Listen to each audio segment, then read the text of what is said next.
Hej derude, jeg hedder Andreas, og David han filmer. Og i dag så har jeg taget mit elløbehjul med, som jeg fik i julegave. Jeg vil lige starte med at fortælle lidt om det. Her, som I kan se, et gashåndtag. Så lige komme lidt nærmere, kan du se det. Som man kan dreje på, og så kører det sjovt nok. Og en bremse. Der er kun håndbremse. Det her det er ikke en bremse.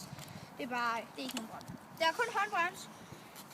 Et hjul, og det kan køre 16 km i timen. Jeg vil kigge hernede.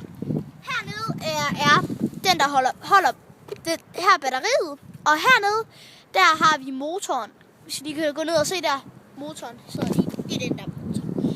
Og vi kan lige vente om her, så om på den anden side, om på den anden side, der har vi sådan en her. Og der kan man sætte et stik i, og så kan man oplade det. Det er jo et elektrisk løbehjul. Og tænd og sluk knap, og den vil jeg lige trykke på nu. Nej, ikke nu, fordi jeg skal lige vise den her. Den her lille ting, det er faktisk en støttefod, så den kan stå op af sig selv.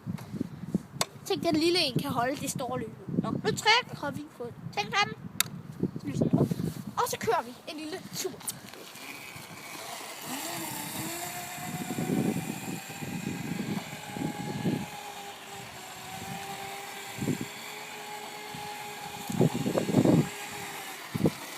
Ja, det er et ret godt løbehjul.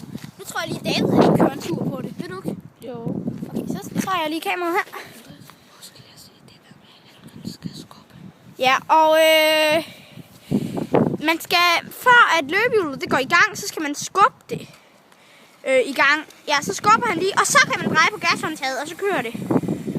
Nu tager David så lige en lille tur på det.